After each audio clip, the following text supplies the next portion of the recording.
Bonjour messieurs, dames. Donc ici, je veux faire une capsule sur la notation qu'on va utiliser pour les zéros d'une fonction périodique, donc sin costan.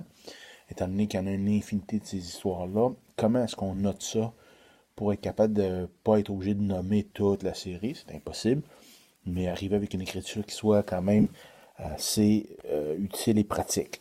Donc si on se rappelle, une fonction, je vais prendre une fonction périodique quelconque, ça va ressembler beaucoup à la sinusoïdale, la sinus. Donc, j'ai quelque chose comme ça.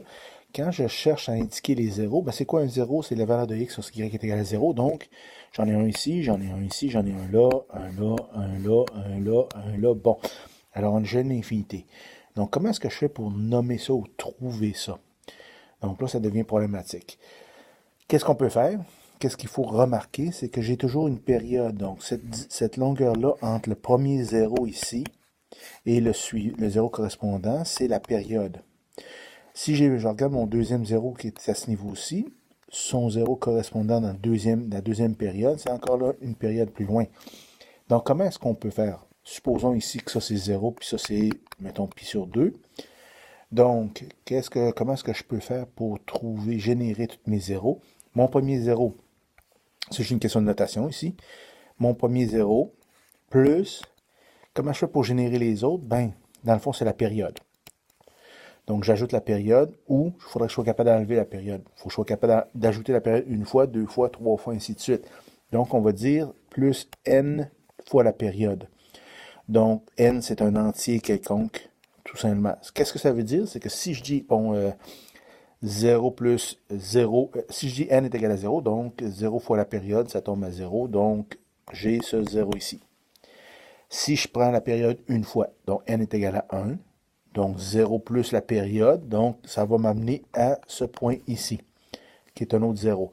Si je dis 0, si je dis n est égal à 2, donc 0 plus 2 fois la période, donc une fois période, deux fois période, je suis rendu à ce point-ci.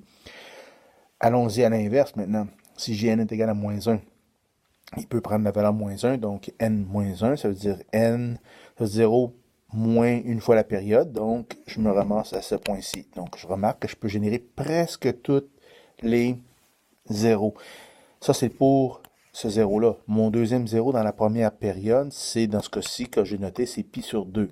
Donc encore là, je vais le noter n fois la période.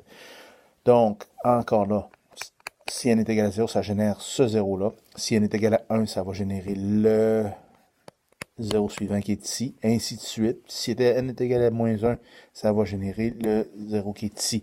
Donc, c'est comme ça qu'à partir de ces deux écritures-là, on réussit à générer tous les points. C'est sûr que normalement, comme ici, si je prends ma période, mettons, ici, supposons que ma période, c'est égal à 2pi. Dans ce cas-ci, est égal plus à pi. Hein? Donc, à partir de là, je suis capable de toutes les générer, tout simplement. Donc, il suffit que je rajoute n fois pi. Donc, ma réponse ou ma façon de l'écrire finale, ça serait donc que mes zéros, c'est 0 plus, dans ce cas-ci, n fois pi. Puis j'ai pi sur 2 qui est plus n fois pi.